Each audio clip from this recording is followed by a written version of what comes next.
Radio 59 WROW, first on the dial. And now, another tale well calculated to keep you in suspense. H.G. Wells was one of the most remarkable writers of this century. A storyteller whose tales are more than mere entertainment designed for a moment of escape, but rather a teller of tales whose stories linger on in memory, seducing one to that sometimes dangerous and risky practice of thinking. Such a story you're about to hear. The story with a shattering moral. A story we guarantee you will not soon forget. The Country of the Blind by H.G. Wells.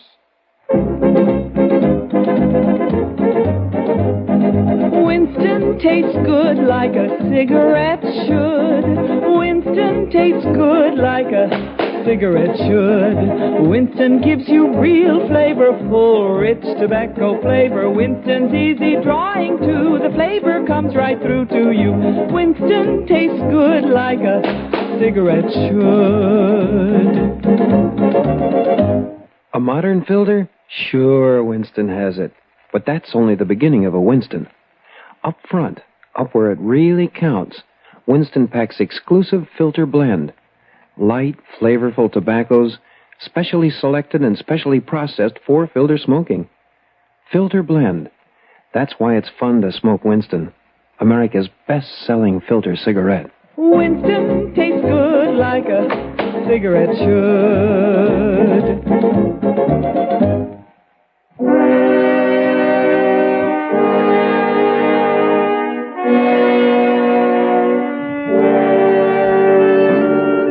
Once I had made my way across the Cordillera. I had to find Senor Cartwright, if he was still alive. For it was he who had seen me last, that terrible night more than a year ago, when I slipped and fell from a ledge 18,000 feet up the face of Parascotopetl. It was a long and painful journey, but at last I arrived at the mine, high in the Andes above Quito, where Senor Cartwright was superintendent. I dragged my aching feet across the porch of his shack and tapped on the door. Come in. Senor Cartwright? Is it you? Yes. What do you want? You do not know me, senor? Well, no. No, I... You look like a man I once knew, but... Oh, no, He is dead. Dead on the slopes of Parascotopetl. Nunez. The guide. No, it couldn't Nunez, the guide.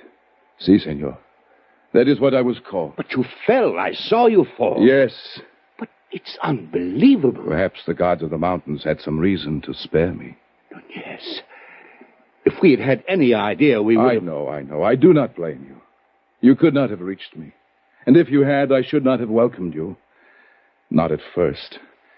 But later. What do you mean? Senor, you have heard the legend of the country of the blind. Well, yes. Something about a fertile valley high in the mountains which was cut off centuries ago by a great landslide. The people who lived there had developed a strange illness which slowly made them blind, and after that their children were born blind. Yes. But what has that got to do with... It is no legend, senor. It is true. What? And you have heard the saying, in the country of the blind, a one-eyed man is king. Yes? That is not true, senor. Well, I'm afraid I don't follow you, Nunez. Suppose you begin at the beginning. Very well. You remember that night on the face of the mountain? I'll never forget it. Trapped on a ledge scarcely a yard wide, you, Williamson, and I. You had unfastened your safety rope and were trying to set up a shelter when you slipped. Yes, I slipped and I fell. Down through the icy black night.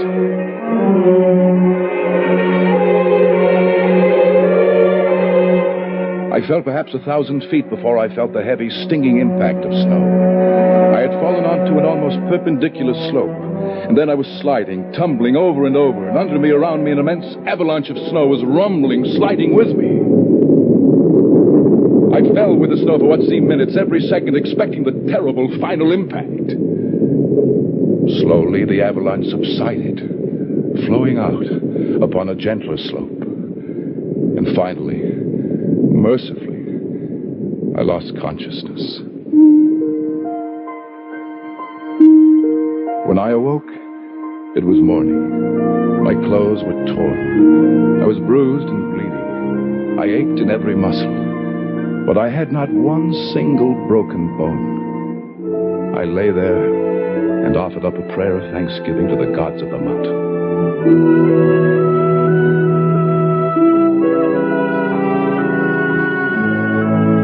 Far below me lay a lush valley, sparkling in the morning sunlight. I could see the stately trees and the green meadows, fresh with dew. And then I saw them. People, men and women working in the fields. Nearby, a collection of windowless huts marked the village. Then I saw two of the men quite close to me. Two of the men who were quite close failed to notice me as I approached, until I shouted. And only then did they look up attentively in my direction. I waved wildly at them, but they took no notice. Why, the fools must be blind. Blind? Could it be that I had fallen into the country of the blind?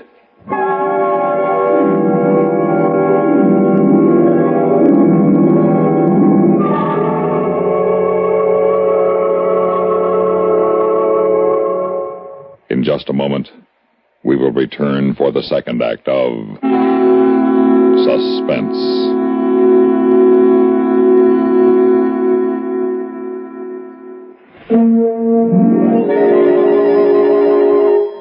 Gift sets by Yardley, almost Christmas, no time to lose. Lots and lots of gifts to choose. Is it too late? Hardly.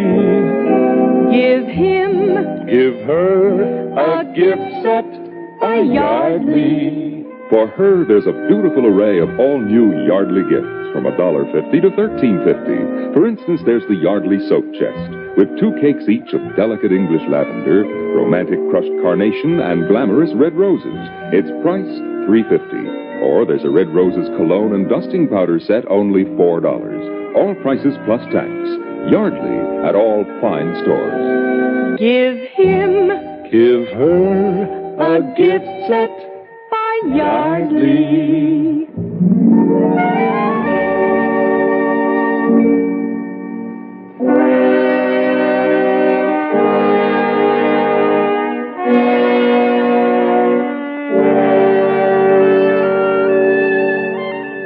The country of the blind. I had fallen into the country of the blind. As that realization came over me, I remembered the words, "In the country of the blind, the one-eyed man is king." I walked toward the men, and I spoke to them. "Hello? Hello there. Don't be afraid. I won't hurt you. I come in peace." Who is this? A man or a spirit? Come down from the rocks. Oh, I'm a man, all right. Just like you. But you see, I've had a miraculous escape.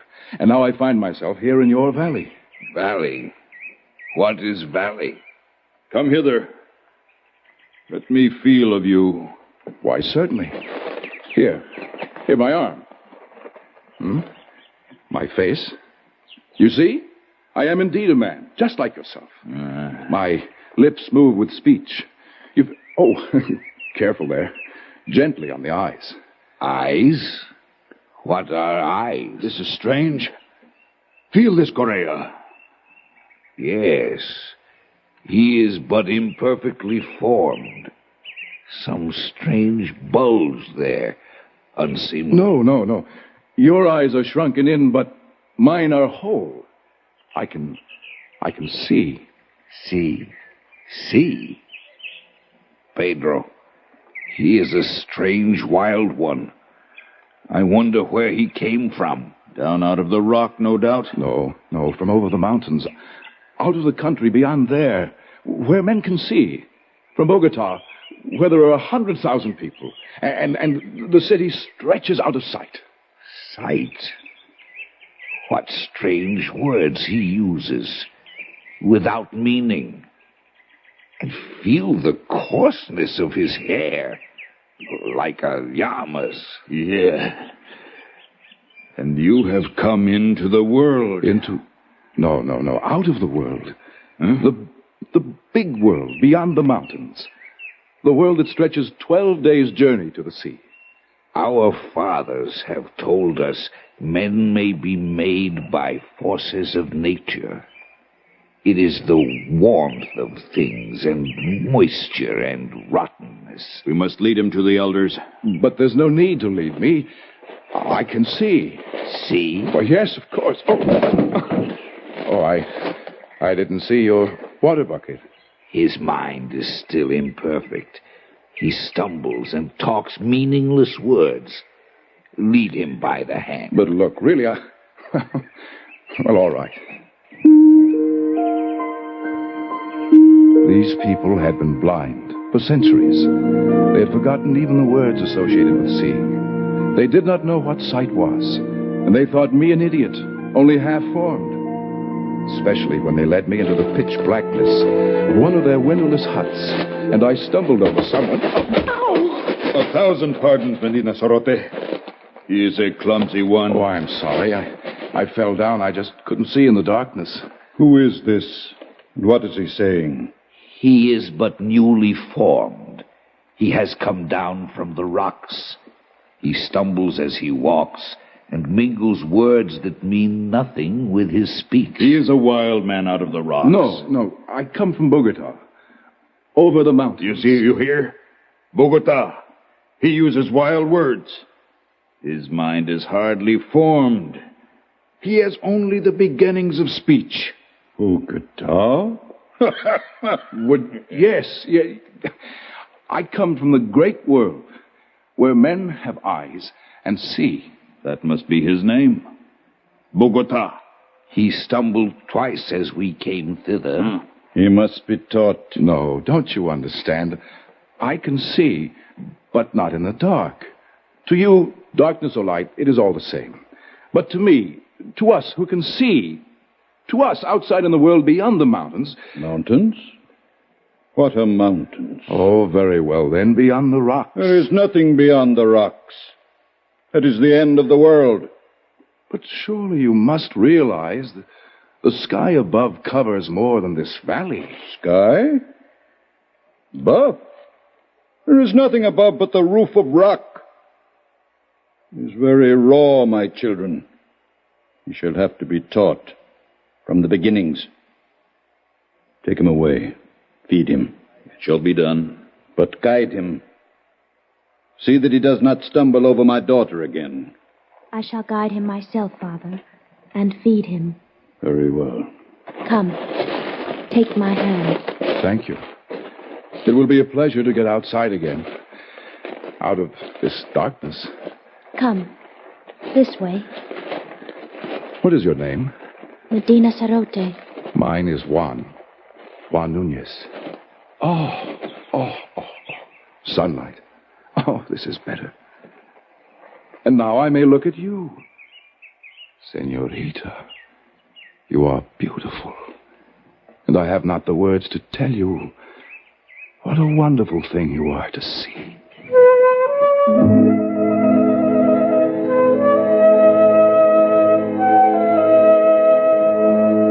And so it began.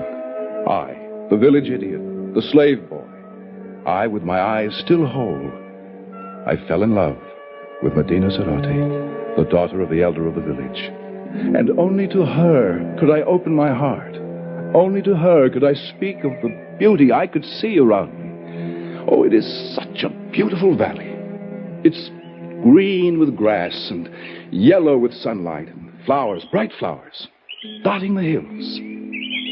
And you said I was beautiful too. Oh, yes, Medina Sarote.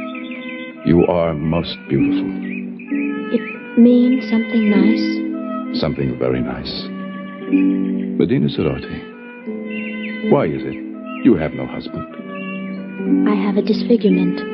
These long hairs. You mean your eyelashes? But they are beautiful. They are considered a disfigurement. You are the most lovely girl in this valley. But they wouldn't know that here, would they? And so you have no husband. No. What do you think of me? Do you think of me as an idiot? Like all the rest? No. No, you have much to learn, but you will learn it, I am sure. And you are kind and gentle, and your voice is soft. You speak the words that are soft and warm. No one has ever spoken such words to me. I shall speak them often, Medina Sarote. I love you. And I love you. Then, will you marry me? I would be very happy to.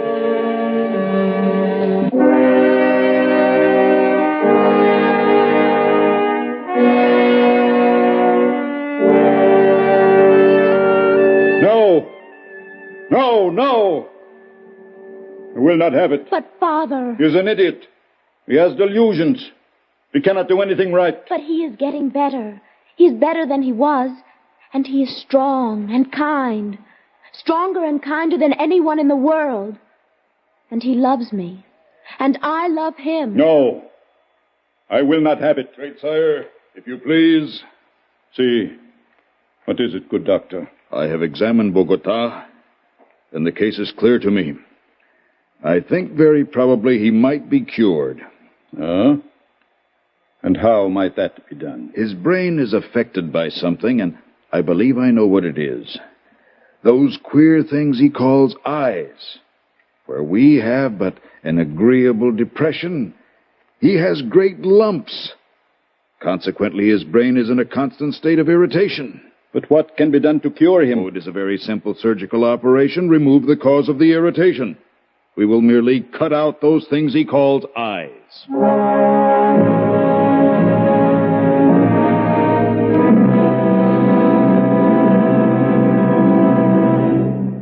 In just a moment, we will return for the concluding act of Suspense.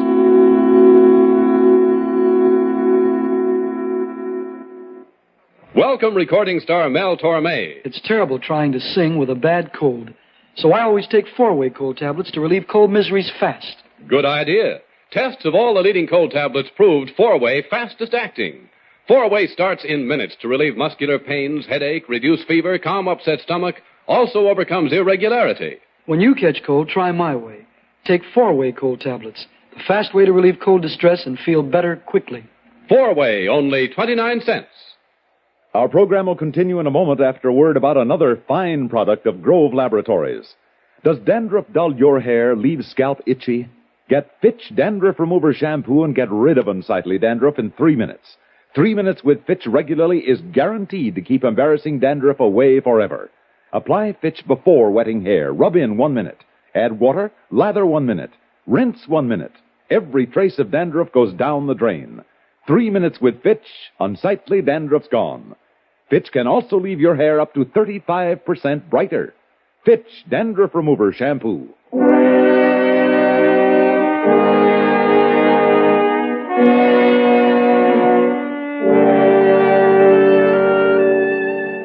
This, then, was the price of my happiness.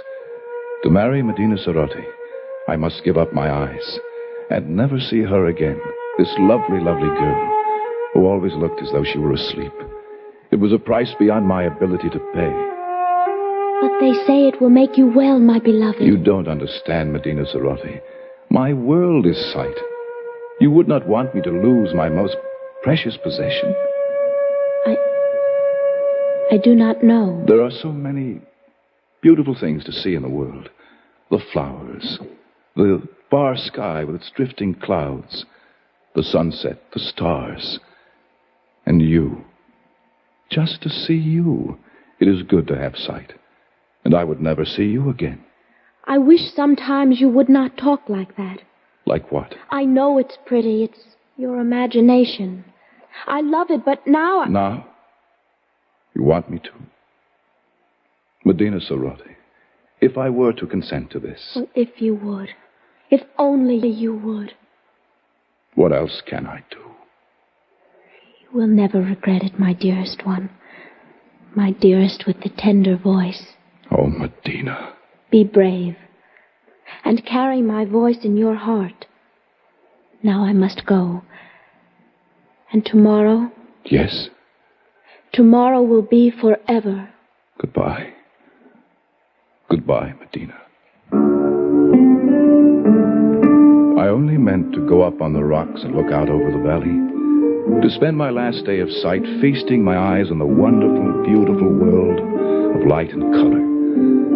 I drank it in, the green of the fields, the blue of the gently curving stream, the orange of the lichens in the rocky crevices. I climbed higher to see the great snow-capped peaks towering above and away to the distant sky, and higher as the shadows turned the snow to purple and crimson and deep blue. The valley was far below, and as beautiful as a painting, but like a painting, unreal. Medina Cerati was small and far away, a distant dream, and the world of sight was here, all around, overpowering. I turned and began to climb up that sheer rock wall.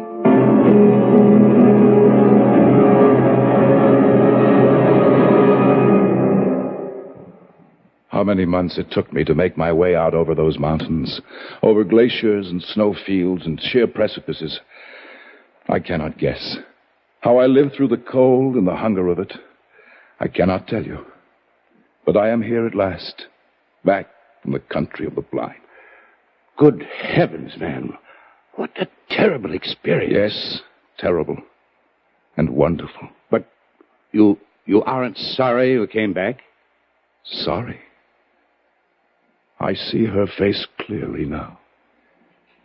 It is the only thing I see. Nunez, you are... Yes, the gods of the mountains have had their revenge. 3 months of crawling over the snow and ice with the sun glaring down. Yes, I am blind.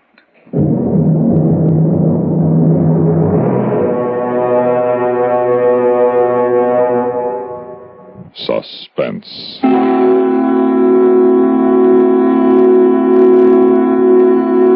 You've been listening to The Country of the Blind by H.G. Wells, adapted for radio by John Dunkel. In a moment, the names of our players and a word about next week's story of Suspense.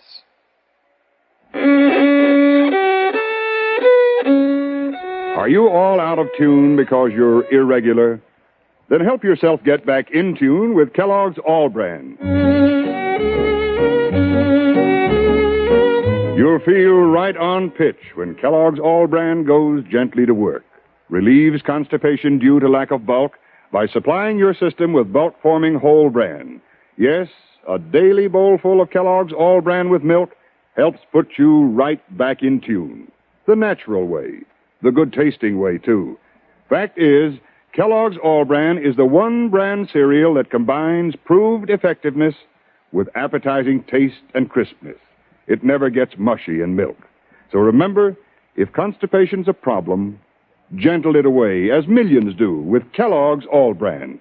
The good food way to keep regular as clockwork. ALL-BRAN.